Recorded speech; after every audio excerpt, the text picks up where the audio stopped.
Second में हम कर रहे हैं एब्जॉर्प्शन, रिफ्लेक्शन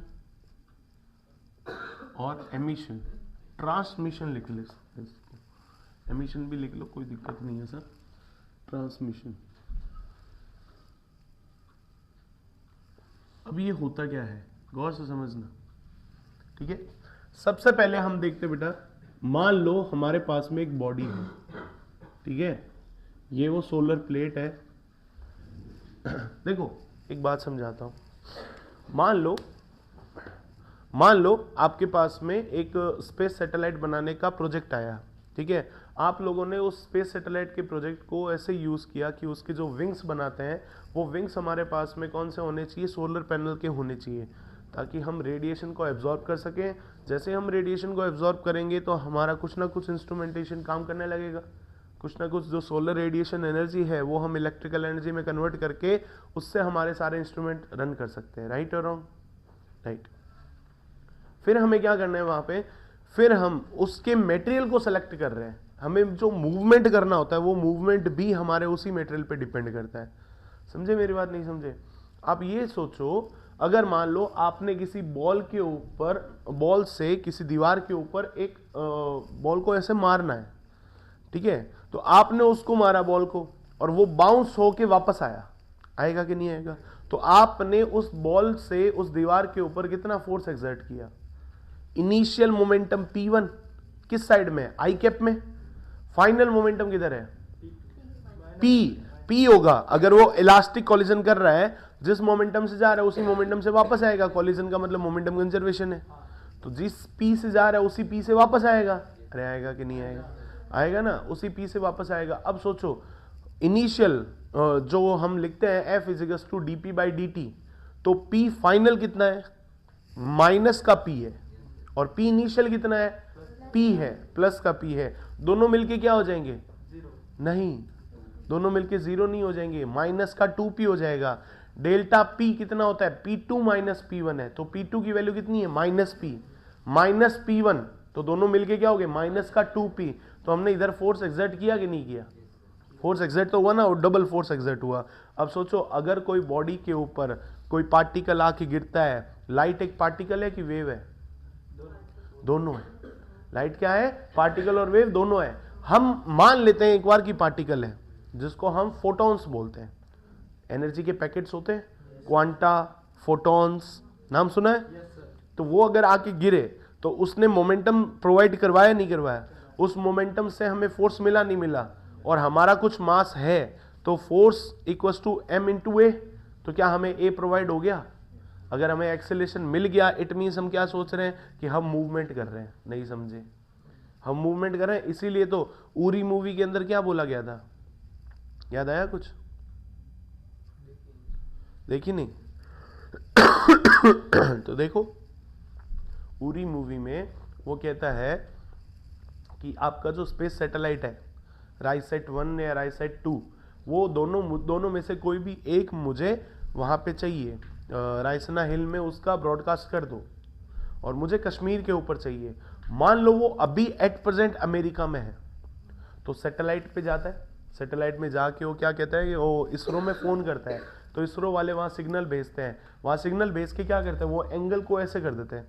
अगर मान लो यहां से टकर रहा है पार्टिकल, सन यहाँ पे, यहां से टकर रहा है, तो यहां से ऐसे जा रहा है, क्लियर। अगर मैंने एंगल को ऐसे कर दिया, यूं कर दिया, तो ऐसे टकराएगा, वापस आएगा।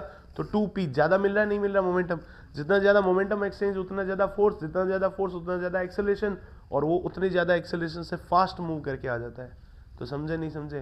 तो वो सिर्फ एंगल को क्या कर रहे हैं, यूज कर रहे हैं। उससे हमारा स्पेस सैटेलाइट को यूज करके कश्मीर के ऊपर लिया है, ठीक है। अब वो इतना इजीली आ रहा है, और उससे एक देखो रिफ्लेक्शन यूज किया, तो रिफ्लेक्शन से मूवमेंट हो रहा है। रिफ्लेक्शन से मूवमेंट करवा दिया, तो अल्फा से क्या होगा? अल्फा मींस एब्जॉर्प्शन है, तो एब्जॉर्ब कैसे करेगा? एब्जॉर्ब करके वो इलेक्ट्रिकल एनर्जी में कन्वर्ट कर देगा, और इलेक्ट्रिकल एनर्जी से सारा का सारा इंस्ट्रूमेंटेशन चलेगा। तो अब हमारी मीटिंग हो रही है, मान लो हम सब लोग इसरो के साइंटिस्ट हैं, ठीक है। हमें मीटिंग हुई कि हमें कैसा मटेरियल बनाना है विंग्स का।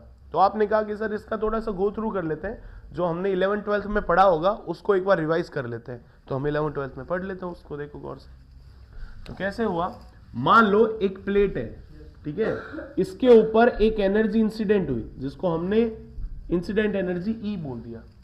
इसमें से कुछ एनर्जी एब्जॉर्ब कर लेगा जिसको हमने एब्जॉर्प्टिव पावर बोल दिया, कुछ एनर्जी रिफ्लेक्ट कर देगा इसको हमने रिफ्लेक्टिव पावर रो में डिनोट कर दिया, और कुछ ऐसा होगा जो कांच की तरह ट्रांसमिट हो जाएगा इसको हमने टो बोल दिया। समझे नहीं समझे? तो क्या हम यहां पे एनर्जी कंजर्वेशन लॉ लगा सकते हैं? Energy neither be created nor be destroyed.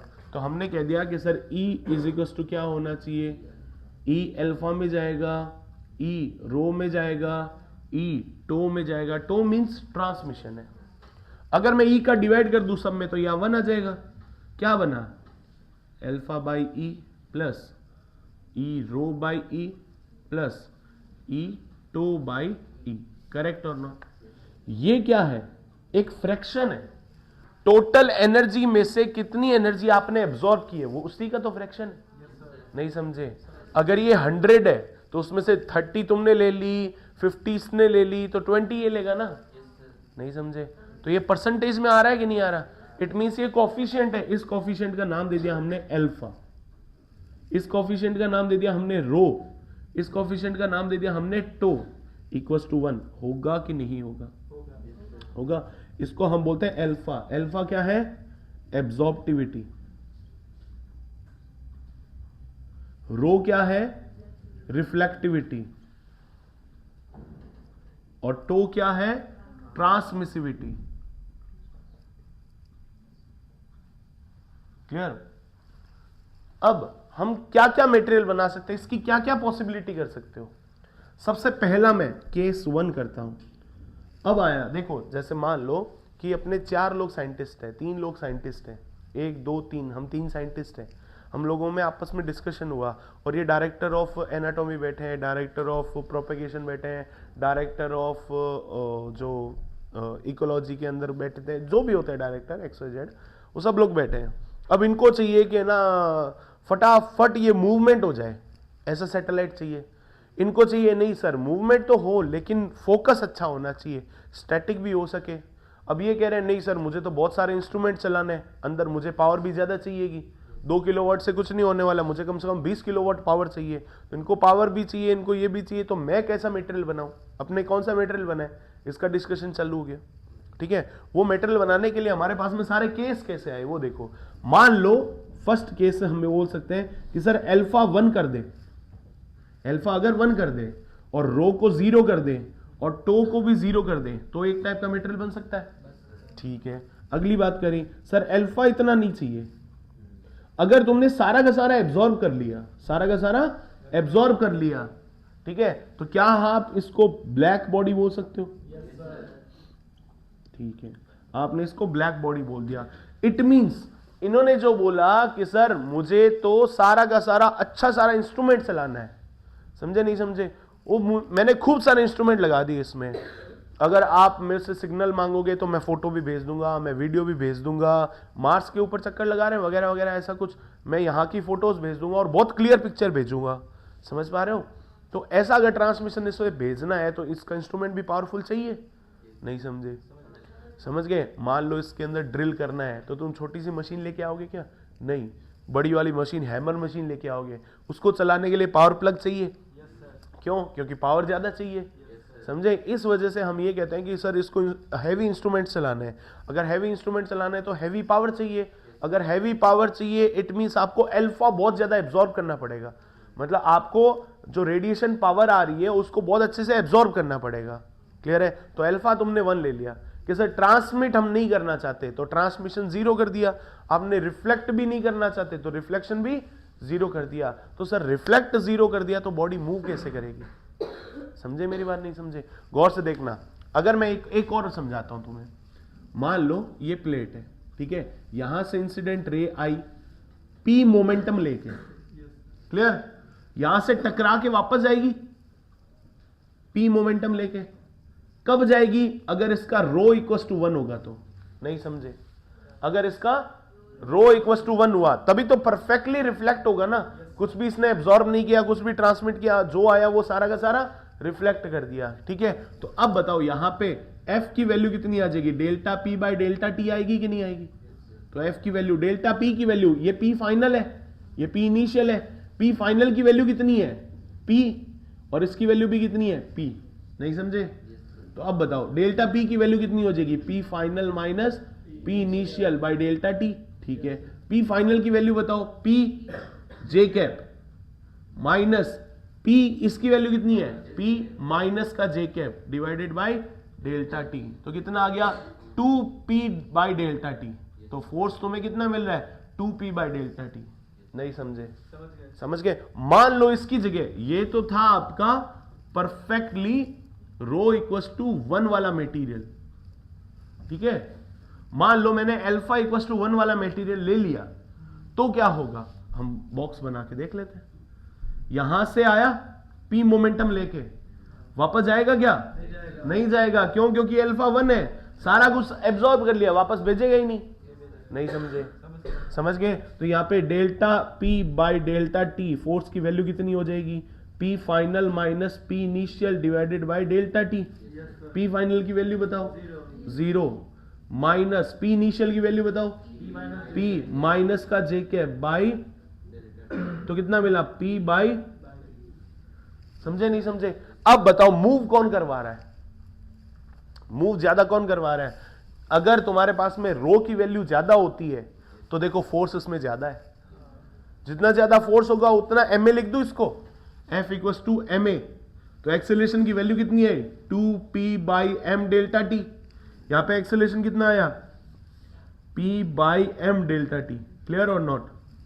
अगर आप अल्फा 1 ले लेते हो तो इतना फोर्स आता है, अगर आप रो इक्वल टू 1 ले लेते हो तो इतना फोर्स आता है। अब बताओ मुझे सैटेलाइट एक मिनट में अमेरिका पे चाहिए, 1 मिनट बाद में ऑस्ट्रेलिया में चाहिए, 1 मिनट बाद में श्रीलंका पे चाहिए, 1 मिनट बाद में दुबई में चाहिए। इतना ज्यादा मूव करने वाला पार्टिकल, इतना ज्यादा सैटेलाइट मूव कर रहा है, इट मींस फोर्स बहुत जबरदस्त होगा, एक्सेलरेशन जबरदस्त होगा। अगर एक्सेलरेशन इतना ज्यादा है तो इट मींस रो की वैल्यू ज्यादा चाहिए ना। तो रो तो बहुत इंपॉर्टेंट है, आपने तो 0 ले लिया। अगर आपने रो 0 ले लिया इट मींस बॉडी मूव कर रही है क्या आपकी, नहीं करेगी। समझे मेरी बात, नहीं समझे। इट मींस आपने अल्फा सारा का सारा पावर तो एब्जॉर्ब कर लिया, तो मूव कैसे करवाओगे, मूव नहीं करवा सकते। तो आपने कहा नहीं सर, अपने ऐसे करते हैं रो इक्वल टू 1 ले लेते हैं, और तो टो इक्वल टू 0 और अल्फा इक्वल टू 0 होना पड़ेगा। तो जो परफेक्टली रिफ्लेक्ट करता है, क्या मैं उसको व्हाइट बॉडी बोल सकता हूं, नहीं समझे। अरे गर्मी में ब्लैक कपड़े पहनते हो, व्हाइट कपड़े पहनते हैं, व्हाइट पहनते हैं। क्यों, क्योंकि वो हीट को वापस से रिफ्लेक्ट कर दे। और सर्दी में ब्लैक पहनते हैं, क्यों, जनरली पहनना चाहिए। क्यों, क्योंकि सर्दी में हीट चाहिए होती है बॉडी को, तो जो भी हीट आती है उसको हम एब्जॉर्ब करना चाह रहे हैं। नहीं समझे, समझ गए। तो इस वजह से कह रहे हैं, क्या इसको व्हाइट बॉडी बोला जा सकता है। अगर भैया तुम्हारे पास में अल्फा 0 हो गया तो क्या उसको खाली चक्कर निकलवाने, क्या आप उससे इंस्ट्रूमेंट चलवा नहीं पाओगे क्या। आप सिग्नल भेजा, वो कह रहे हैं मेरे पास तो लाइट ही नहीं है। नहीं समझे। अगर अल्फा की वैल्यू 0 है तो वो एब्जॉर्ब क्या करेगा, अगर एब्जॉर्ब नहीं करेगा तो अंदर इलेक्ट्रिसिटी प्रोड्यूस कैसे करेगा। अरे भाई तुम्हारे पास में सोलर पैनल है, उसके ऊपर मिट्टी जम गई है, तो सोलर एब्जॉर्ब भी नहीं कर रहा, तो तुम्हारे घर में लाइट कैसे आएगी। नहीं समझे क्या। सोलर पैनल है, उसके ऊपर मिट्टी जम गई पूरी, ठीक है। अब लाइट उसके ऊपर गिर रही है, वो एब्जॉर्ब भी नहीं कर पा रहा, तो अल्फा की वैल्यू उसकी तो 0 होगी ना। अगर अल्फा की वैल्यू 0 होगी, एब्जॉर्ब भी नहीं कर पा रहा, तो अंदर लाइट कैसे चलेगी। तो इंस्ट्रूमेंट को खाली घुमाना है क्या, खाली चक्कर चक्कर निकालेगा क्या, नहीं। इंफॉर्मेशन देने के लिए उसको अंदर इंस्ट्रूमेंट तो चालू करने पड़ेंगे। तो उनको स्टार्ट करने के लिए इलेक्ट्रिसिटी कौन प्रोवाइड करवाएगा, अल्फा, जो कि है ही नहीं। तुम कह रहे हो नहीं सर इससे तो बनेगा ही नहीं, फिर ये मटेरियल भी कैंसिल हो गया। क्लियर हुआ कि नहीं हुआ। फिर आया सर टो इक्वल टू 1 करके देखते हैं, तो हमने अल्फा इक्वल टू 0 कर दिया, रो इक्वल टू 1 कर दिया, टो इक्वल टू टो को 1 कर दिया। इस बॉडी का नाम होता है डायाथर्मिनस बॉडी। डायाथर्मिनस बॉडी, ये तो कोई काम की नहीं है। तुमने ग्लास लगा दिया वहां पे, जो आया यहां से और वो परफेक्टली क्या हो गया, ट्रांसमिट हो गया, ना तो उसने एब्जॉर्ब किया ना ही उसने रो दिया। क्लियर हुआ कि नहीं हुआ। इट मींस वो वहां पे कुछ काम का नहीं है। तो ये तीनों बॉडी में से कौन सी बॉडी काम की है, कोई भी नहीं है सर काम की। हमारा मेन एम क्या है ये बताओ। हमारा मेन एम है बॉडी मूव भी करनी चाहिए और इंस्ट्रूमेंट भी चलने चाहिए। तो काम के कौन कौन है? अल्फा काम का है और रो काम का है। टो काम का है क्या? तो टो तो हमारा हिसाब से लॉस ही है। कोई इंस्ट्रूमेंट्स में से इलेक्ट्रिसिटी आई, ओ सॉरी, इंस्ट्रूमेंट के ऊपर एक एनर्जी आई और वो एक्चुअली ट्रांसमिट हो गई, आर पार निकल गई, तो हमें उससे क्या मिला? कुछ भी नहीं। तो हमारे काम का तो वो है ही नहीं एक्चुअली, वो तो एक लॉस है। तो हम इसको तो जीरो कर सकते हैं, इन दोनों को जीरो नहीं कर सकते। अब बात आई कि सर आप एक काम करो, कंक्लूजन ऑफ द मीटिंग ये निकला, alpha plus rho equal to 1 कर दो, ठीक है, और टो की वैल्यू 0 कर दो। इस बॉडी का नाम होता है ओपेक बॉडी। क्या नाम होता है? Opaque body. अब इस ओपेक बॉडी का मतलब क्या है? अगर अल्फा कुछ ना कुछ तो है, रो कुछ ना कुछ तो है। अगर अल्फा तुम्हारे पास में कुछ ना कुछ है, it means you are absorbing some kind of energy, तो इसका मतलब इंस्ट्रूमेंट भी चलाओगे। रो इक्वल्स टू समथिंग है, इसका मतलब इंस्ट्रूमेंट को मूव भी करवाओगे।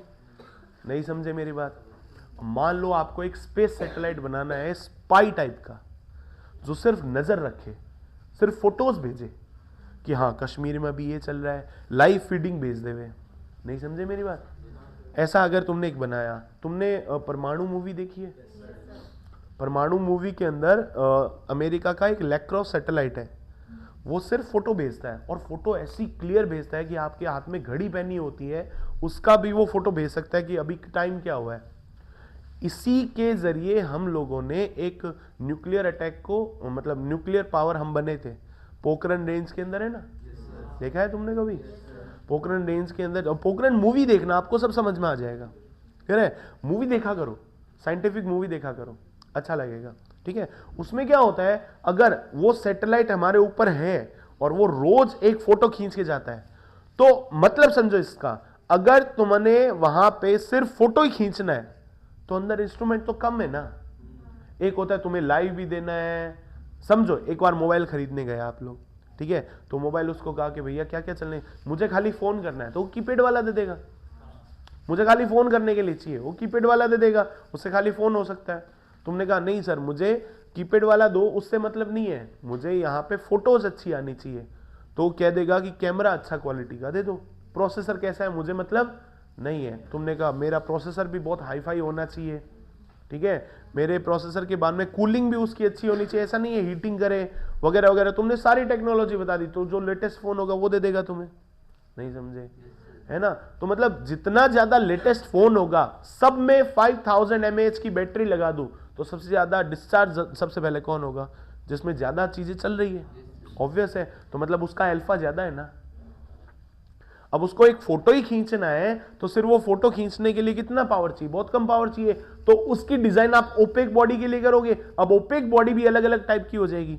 मान लो ये अल्फा है और ये रो है, क्लियर है? मान लो ये 20% है, ये 80% है, तो ये कैसा सैटेलाइट बना रहा हूं मैं, जिसमें सिर्फ एक कैमरा हो और वो मूव अच्छा करता हो। नहीं समझे? जितना ज्यादा रो होगा उतना ज्यादा अच्छे से मूव करेगा, जितना ज्यादा अल्फा होगा उतने ज्यादा इंस्ट्रूमेंट चला पाएगा। ये समझो, क्लियर हुआ?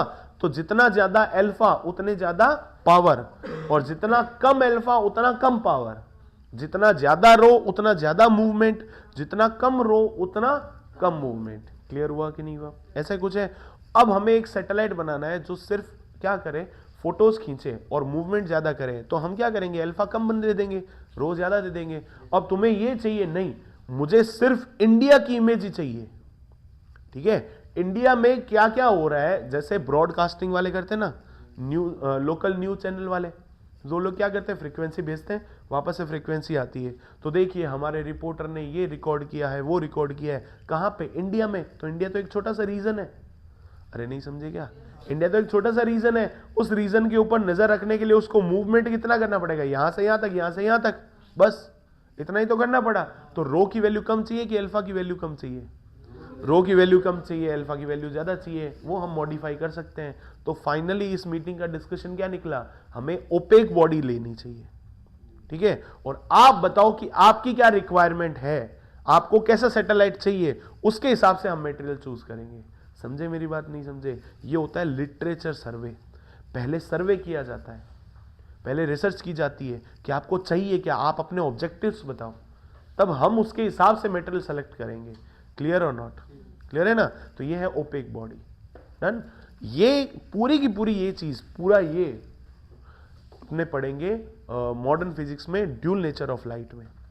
वहां पे मैं बताऊंगा कि कैसे उसने उसको फोन किया, अजीत डोवाल ने फोन किया किसको, इसरो चेयरमैन को, कि मुझे राइसेट 1 और राइसेट 2 चाहिए रायसना हिल्स पे, मतलब कश्मीर के ऊपर चाहिए, और इनका ब्रॉडकास्टिंग कर देना दिल्ली में विज्ञान भवन रायसना हिल्स में। क्लियर? अब वो कैसे काम करता है, कैसे काम नहीं करता, ये सब फोर्स पे डिपेंड करता है, और फोर्स की वैल्यू हम निकालेंगे ड्यूल नेचर ऑफ लाइट में। करेक्ट और नॉट? ठीक है, याद रखना, ये चीज वापस आएगी। क्लियर है? नोट करो। चलो इसको ये हटा देता हूं, ये अभी कोई काम के नहीं है, इसको मत नोट करना, ये वहां करेंगे वापस। तब मैं बोलूंगा देखो ये मैंने एक बार करवाया था, तो याद रखना ये सब चीजें। डन? करो बेटा, नोट करो फटाफट इसको।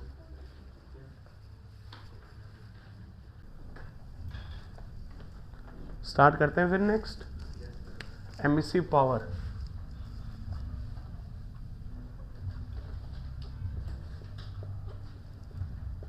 एमिसिव पावर क्या होती है वो देखो, इसको E से डिनोट करते हैं।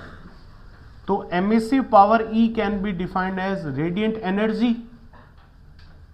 पर यूनिट एरिया पर सेकंड, और क्या दे रखा है, पर यूनिट सॉलिड एंगल। समझ गए नहीं समझ गए?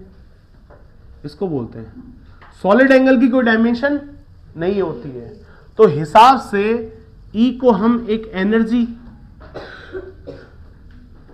पर यूनिट एरिया इनटू सेकंड बोल सकते हैं, नहीं बोल सकते? अगर हम सॉलिड एंगल को यूनिट सॉलिड एंगल ले लें, सॉलिड एंगल का मतलब क्या है, मतलब ये है कि आपने टॉर्च देखी, टॉर्च जलाओ, ठीक है, आप अगर उस टॉर्च को इस दीवार के पास में लेके आते हो तो टॉर्च की जो रिंग है वो छोटी हो जाती है, लेकिन इंटेंसिटी बढ़ जाती है। नहीं समझे? पावरफुल रोशनी हो जाती है ना। उस टॉर्च को दूर लेके जाओ तब क्या होता है, रिंग बड़ी हो जाती है, लेकिन दिखनी धुंधली सी दिखती है। नहीं समझे? वो उसकी इंटेंसिटी है। तो मतलब एमिसिव पावर एक्चुअली पावर नहीं हो के एक इंटेंसिटी को डिफाइन करने का तरीका है। क्लियर? गौर से देखना। हमने कहा एनर्जी पर second can be called power. अरे जूल पर सेकंड क्या होता है, वॉट होता है, तो ये पावर हो गया। पावर पर यूनिट एरिया क्या होता है, इंटेंसिटी। इसको क्या बोलते हैं हम, इंटेंसिटी बोलते हैं। समझे नहीं समझे? इंटेंसिटी से क्या समझते हो, what is intensity? Intensity power पर यूनिट एरिया हो गया, एक एरिया के ऊपर कितना पावर लगा रहे हो, दैट इज इंटेंसिटी। इंटेंसिटी का मतलब यह है कि नंबर ऑफ पार्टिकल ज्यादा स्ट्राइक कर रहे हैं। ठीक है, इंटेंसिटी को समझने का एक तरीका समझ सकते हो, मान लो होली का मौसम है, ठीक है, और हम रंगों वाली होली खेल रहे हैं, तो किसी किसी को ऐसा है कि हम बालकनी में खड़े हैं और गुब्बारे भर रखे हैं हमने पैकेट्स के। समझे नहीं समझे? गौर सुनना। और मान लो अरियंत है जो इस गैलरी से आ रहा है और अपने ऊपर छत पे खड़े हैं, ठीक है, सबके पास में 5-5 पैकेट्स है, 5-5 बैलून है पानी के भरे हुए, ठीक है। अब हम लोगों ने डिसाइड किया कि हर एक सेकंड में एक जना मारेगा इसको। क्लियर? ऊपर से बैलून आया एक, फिर मैंने मारा, फिर और किसी ने मारा, फिर इसने, फिर इसने, फिर इसने, फिर इसने, ऐसे करते करते एक एक लोग एक एक बैलून मार रहे हैं, पर सेकंड मार रहे हैं। क्लियर हुआ कि नहीं हुआ? तो ये क्या बोलेगा, अरे यार भिगा दिया। क्लियर हुआ कि नहीं हुआ? जल्दी बैठ अंदर, उधर ही बैठ जाए एक बार। क्लियर? क्या बोलेगा कि मैं भीग गया सर, ठीक है। दूसरी बार आया, अगले दिन आया, हमने क्या कर यार उसने कुछ रिएक्शन तो दिया नहीं, आज करते हैं दो दो एक साथ में मार दें। समझे मेरी बात? समझे? दो लोग एक साथ में बैलून मार रहे हैं, तो ये क्या करेगा, अरे यार लग गई थोड़ी सी, ऐसे बोलेगा नहीं बोलेगा? अगले दिन आया, 5-5 लोग एक साथ बैलून मार रहे हैं। समझ पा रहे हो नहीं समझ पा रहे हो? अगले दिन आया, सब लोग एक साथ बैलून मार रहे हैं, तो ये कहते हैं आज तो यार जोर की लगी है ना। गौर सुनना इस बात को, इस बात से समझे क्या, आपने नंबर ऑफ बैलून्स पर सेकंड ज्यादा मारे, इसको टोटल एनर्जी तो कांस्टेंट है। नहीं समझे? इंटेंसिटी बढ़ाने का मतलब यह नहीं है कि आपने एनर्जी बढ़ा दी, इंटेंसिटी बढ़ाने का मतलब है नंबर ऑफ फ्रीक्वेंसी आपने ज्यादा कर दी है। बस इसका ये मतलब समझो, एक बैलून का वॉल्यूम फिक्स है ना भाई, मेरे हाथ में जो बैलून है वही इसके हाथ में बैलून है, वैसा इसके हाथ में बैलून है, वैसा इसके हाथ में बैलून है, सब में पानी भर रखा है, तो वो एक पैकेट है कि नहीं है पानी का? नहीं समझे? 50 ग्राम पानी का या 50 ml पानी का एक पैकेट है, तो पैकेट इसके ऊपर गिर रहा है, गिरा कि नहीं गिरा? पैकेट इसके ऊपर गिरा, इट मींस इसने महसूस किया मेरे ऊपर एनर्जी तो पहले दिन भी उतना ही पानी आया था, आज भी उतना ही पानी आया, 10 दिन बाद में भी उतना ही पानी मेरे ऊपर गिराया गया, लेकिन लास्ट वाले दिन लगी ज्यादा ना, इसके नंबर ऑफ पार्टिकल स्ट्राइकिंग पर सेकंड ज्यादा हो गए थे, फ्रीक्वेंसी ज्यादा हो गई थी। क्या मैं इसको एनालॉजी बना सकता हूं? गौर से सुनना, दैट पैकेट्स, दैट गुब्बाराज आर फोटॉन्स, फोटोन एनर्जी के पैकेट है, वो पैकेट इसके ऊपर गिर रहे हैं, तो क्या हमने टोटल एनर्जी चेंज करी है? नहीं करी, एनर्जी उतनी है, बस नंबर ऑफ स्ट्राइकिंग पर सेकंड क्या कर दिया? चेंज कर दिया। तो एरिया के ऊपर, एक ही एरिया के ऊपर कितना पानी गिर रहा है, या एक ही एरिया के ऊपर आप कितना पावर लगा रहे हो, दैट इज इंटेंसिटी। समझे मेरी बात? नहीं समझे? आप एक बात सोचो, आपने पानी का ऐसे पाइप ले लिया और उस फुहारे से ऐसे से सबको नहला रहे हो, क्लियर हुआ कि नहीं हुआ? सबको गीला कर दिया ऐसे, क्लियर? और वही, और उसी पाइप से एक इंसान के आगे आप ले गए और एकदम पास में, और हाई प्रेशर है, वो का वो प्रेशर है। एक बात सोचो, आपने क्या किया? फायर ब्रिगेड वालों को फोन किया, आपने उनको बुलाया, कहना है ना भैया पानी छोड़ना एक बार, वो ऐसे क्या करें, पाइप हाथ में रहेगा उनका, होस पाइप, उन्होंने पानी एकदम छोड़ दिया और पानी को ऊपर कर दिया, तो वहां से आपके ऊपर बारिश की फॉर्म में आएगा कि नहीं आएगा? आ जाएगा, क्लियर हुआ? और यही मैं कह दूं कि इसको आगे खड़ा कर दिया, एक मेटल की शीट लेके इसको आगे खड़ा कर दिया ऐसे, और मैंने कहा इसके ऊपर पानी मारो, तो उन्होंने यहां से पानी मारा, तो ये पीछे खिसकेगा नहीं खिसकेगा? नहीं समझे? तो अब वो कर क्या रहे हैं, ऊपर पानी मारा तो एरिया बढ़ गया ना, एरिया बढ़ गया तो पानी गिरने की इंटेंसिटी हमें लगेगा क्या? वो पानी नहीं लगेगा ना, तो एरिया बढ़ गया तो इंटेंसिटी क्या हो गई? कम हो गई, हमें लगेगा कम, महसूस कम होगा। समझे नहीं समझे? और ये मैंने कॉन्सेंट्रेट कर दिया, एरिया बहुत छोटा सा कर दिया, इसके हाथ में एक प्लेट दे दी, उसके ऊपर मैं मार रहा हूं पानी, क्लियर हुआ? वही पानी है, उतना ही प्रेशर है, उतना ही पावर है, बस स्ट्राइकिंग क्या हो गया? कम हो गया। अब स्ट्राइकिंग क्या हो गया? अब ज्यादा हो गया, क्लियर हुआ? पहले क्या था? कम था, अब स्ट्राइकिंग क्या हो गया? ज्यादा हो गया, तो अब ये ज्यादा पीछे खिसकेगा ना। तो एनर्जी कितनी आ रही है, कितने फोटॉन्स आ रहे हैं, ये सब फ्रीक्वेंसी पे डिपेंड करता है। ये कि ये इंटेंसिटी, अभी तो हम इसको एमिसिव पावर की तरह यूज करेंगे, आगे जब ड्यूल नेचर ऑफ लाइट आएगा तब मैं पावर पर यूनिट एरिया इसको इंटेंसिटी से पढ़ाऊंगा। तो इंटेंसिटी बढ़ाने का मतलब क्या है? नंबर ऑफ पार्टिकल्स स्ट्राइकिंग पर सेकंड आपने बढ़ा दिया, ये चीज का ध्यान रखना, क्लियर और नॉट? क्लियर है? तो देखो, एरिया, पावर, मान लो एक ये बल्ब है, ठीक है, ये बल्ब है, आपने इसको लाइट दी, एनर्जी दी, तो ये बल्ब पावर कितनी जनरेट करेगा? आप बोलोगे सर 100 वॉट पावर जनरेट कर दी इसने, क्लियर हुआ कि नहीं हुआ? इसका एरिया होएगा ना, दिस इज इंटेंसिटी, इसको बोलोगे, इसको एमिसिव पावर बोलोगे? अरे बोलोगे नहीं बोलोगे? एमिसिव पावर बोल दिया। अब एक बात बताओ, ये एरिया कौन सा लोगे? सरफेस एरिया, ये वाला, समझे नहीं समझे? तो आप इसको बोल दोगे power per unit 4 pi are square, बोलोगे नहीं बोलोगे? दैट इज इंटेंसिटी, क्लियर और नॉट? क्लियर? तो हिसाब से पावर क्या हो गया तुम्हारे पास में? Power is equal to E into A हो गया, एरिया, क्लियर और नॉट? ये चीज का खास ध्यान रखना। एमिसिव पावर, एमिसिव पावर कितना है? ये रहा पावर पर यूनिट एरिया, इस एमिसिव पावर पर यूनिट एरिया को हम एक टर्म यूज करें, that is called intensity, clear और नॉट? ये इंटेंसिटी क्या शो कर रहा है कि कितना हमारे ऊपर एनर्जी पर सेकंड में पर यूनिट एरिया के ऊपर हमारे इंसिडेंट हो रही है, किसकी फॉर्म में? रेडिएशन की फॉर्म में। तो ये है रेडिएंट एनर्जी, डेफिनेशन लिख सकते हो आप इसकी, देखो यहां से बना सकते हो radiate energy striking on plate पर यूनिट एरिया पर सेकंड पर solid angle is called emissive power, clear और नॉट? ये इसकी डेफिनेशन है, ठीक है? तो इतना डिटेल में अभी मत जाओ, आप बस इसको ध्यान में रखो, क्लियर है? फटाफट यहां तक नोट कर लो एक बार, फिर नेक्स्ट करते हैं। अब इसके बाद में, ये तो टोटल इंसिडेंट पावर हो गया, सुनना गौर से, ये क्या हो गया? टोटल इंसिडेंट पावर हो गया। अब थर्ड हम लिखेंगे स्पेक्ट्रल एमिसिव पावर, ये क्या होता है, अब पहले समझ लो, इसको हम ई लैम्डा से डिफाइन करते हैं। किससे डिफाइन करेंगे? ई लैम्डा से। अब ई लैम्डा क्या होता है? ई लैम्डा होता है total emissive power per unit radiation wavelength, इसको हम स्पेक्ट्रल एमिसिव पावर बोलते हैं। क्लियर हुआ? अगर मुझे यहां से, देखो गौर से समझना, अगर मैं आपको बोलूं कि आपके ऊपर व्हाइट लाइट गिर रही है, आपके ऊपर व्हाइट लाइट गिर रही है, ये वाली जो लाइट्स है ये व्हाइट लाइट गिर रही है, तो बताओ आपके ऊपर रेड लाइट कितनी गिर रही है? आप बोलो सर 0, ये तो व्हाइट है। समझे नहीं समझे? यही मैं अगर स्पेक्ट्रम पे आ जाऊं, स्पेक्ट्रम पे आ जाऊं, 7000 एंगस्ट्रम का विबग्योर बनता है, विबग्योर सुना है, इलेक्ट्रोमैग्नेटिक वेव्स, तो उसके अंदर रेड कलर जो होता है वो ऑलमोस्ट 6800 एंगस्ट्रम से लेके 7000 के एंगस्ट्रम के आसपास का होता है। तो क्या व्हाइट लाइट के अंदर ये वेवलेंथ नहीं है? है। क्या इस व्हाइट लाइट के अंदर ग्रीन कलर नहीं है? है। क्या इस व्हाइट लाइट के अंदर ऑरेंज कलर नहीं है? है। लेकिन आपको वो कलर पता नहीं है, दिख नहीं रहा है। तो ये जो व्हाइट लाइट आ रही है that is complete emissive power. Clear और नॉट? ये व्हाइट लाइट जो आ रही है that is complete emissive power. आपने बोला कि सर मेरे पास में कौन कौन है? रेड कलर पावर है, ऑरेंज कलर पावर है, वॉयलेट कलर पावर है, ठीक है, इंडिगो है, ब्लू है, विबग्योर पूरा बना दिया। उन सब का सम कर दो, उन सब का सम कर दो, तो मेरे पास में टोटल एमिसिव पावर आ जाएगी, नहीं आ जाएगी?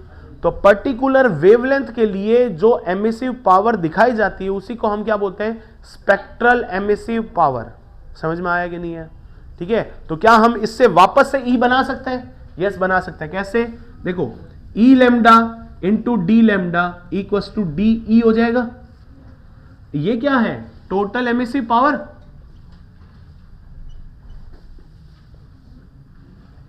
और ये क्या है? वेवलेंथ। वेवलेंथ होगी तो वेवलेंथ की एक रेंज होगी कि नहीं होगी? इस रेंज में। तो अगर मैं इसको इंटीग्रेट कर दूं तो ये 0 से ई आ जाएगा। वेवलेंथ कहां से कहां तक होती है? 0 से लेके इनफाइनाइट तक होती है। समझे नहीं समझे? हम पढ़ते हैं ना, radio wave, microwave, X rays, cosmic ray, gamma, है कि नहीं, विबग्योर, अल्ट्रावायलेट, इंफ्रारेड, बहुत सारी सी रेज होती है। समझे? तो ये सारी कहां से कहां तक है? 0 से इनफाइनाइट। मतलब आप सारी की सारी वेवलेंथ को ऐड कर रहे हो, तो क्या ये टोटल एमिसिव पावर नहीं बन जाएगी? तो इसको इस तरीके से बोला जाता है। तो ये जो E होगा that E is total emissive power and E lambda is known as spectral emissive power. Particular wavelength के लिए जो आपको पावर दिखाई जाती है that power is called spectral emissive power. और टोटल वेवलेंथ, सारी वेवलेंथ का पावर ऐड कर दो तो उसको आप क्या बोलोगे? Total emissive power. क्लियर हुआ कि नहीं हुआ? ठीक है, नोट करो इसको। चलो नेक्स्ट लिखते हैं एमिसिविटी।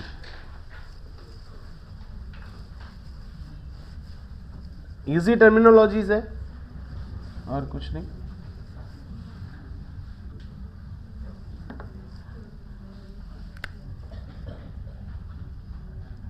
इसको एप्सिलॉन से डिनोट करते हैं, ठीक है। स्ट्रेन हमने डिफाइन किया था ना एप्सिलॉन से, वैसे तो एप्सिलॉन क्या होता है? रेशियो होता है किसका? Emissive power of any body at a temperature T। वही इसका रेशियो निकालो किसके साथ में? एमिसिव पावर के साथ में। किसके लिए? परफेक्टली ब्लैक बॉडी के लिए at the same temperature T। समझे? इन दोनों का जो रेशो आएगा वो क्या आएगा? एप्सिलॉन बोलेंगे। क्लियर? इसको एमिसिविटी बोलेंगे। गौर से समझना, सबसे ज्यादा पावर एब्जॉर्ब कौन करता है? Black body. तो जो सबसे ज्यादा एब्जॉर्प्टिव होता है वही सबसे ज्यादा रिफ्लेक्टिव होता है। समझे मेरी बात? नहीं समझे? जो सबसे ज्यादा एब्जॉर्प्टिव होता है वही सबसे ज्यादा रिफ्लेक्टिव होता है। क्या ये लाइन सही है? This line is defined by the Kirchhoff law. एक किरचॉफ लॉ आता है रेडिएशन में, रेडिएशन किरचॉफ लॉ। वो ये कहता है perfect absorber are perfect reflector. Ferry's black body पड़ी थी? फेरिस ब्लैक बॉडी बनी कैसे थी? सर्कुलर क्रॉस सेक्शनल एरिया था, होलोस्फेयर था, उसमें एक पिन होल कर दिया था, क्लियर, और अंदर लैंप ब्लैक की कोटिंग कर दी थी। क्या उससे वो परफेक्ट ब्लैक बॉडी बना पाया था? नहीं, सिर्फ एक चीज की कमी थी जो कि था कोनिकल रिफ्लेक्टर। अगर वो रिफ्लेक्टर नहीं होता तो बॉडी कभी बनती ही नहीं। याद करो, वो कोनिकल रिफ्लेक्टर था पिन होल के जस्ट सामने, क्लियर था? वो अगर था तो उसी वजह से आपका क्या हो रहा था, रे इंसिडेंट हुई और वो एंगल पे गई और वापस कभी भी फॉल बैक नहीं हुई। अगर वो फॉल बैक होती है इट मींस वो बॉडी क्या है, एब्जॉर्बिंग बॉडी नहीं है, तो अल्फा नहीं है उसके पास में। क्लियर हुआ कि नहीं हुआ? इसलिए perfectly absorbing body can be used as perfectly reflecting body. समझ गए? तो क्या मैं ये बोल सकता हूं एमिसिविटी क्या करती है, एमिसिव करती है, और अल्फा क्या करता है, एब्जॉर्प्टिविटी करता है। अगर मैं बोल दूं alpha is equals to epsilon, तो इसका मतलब क्या हो गया, एप्सिलॉन का मतलब एमिसिविटी, अल्फा का मतलब एब्जॉर्प्टिविटी। तो अगर alpha is equals to epsilon हो गया तो इसका मीनिंग क्या है, perfectly absorbing body is called perfectly emissive body. नहीं समझे? समझ गए? नहीं समझ गए? अगर आप ब्लैक बॉडी हो तो आप हर जगह की एनर्जी को क्या करोगे, एब्जॉर्ब करोगे। तो आप गर्म हो रहे हो नहीं हो रहे हो?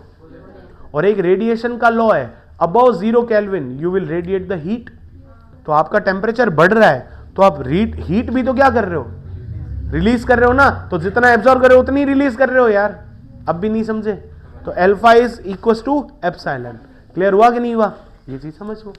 तो एप्सिलॉन की वैल्यू क्या होती है, E for any body upon E for perfectly black body. अब ये परफेक्टली ब्लैक बॉडी हमेशा ज्यादा होगा इससे, तो हम बोलेंगे इसकी वैल्यू लेस देन 1 हो सकती है, नहीं हो सकती?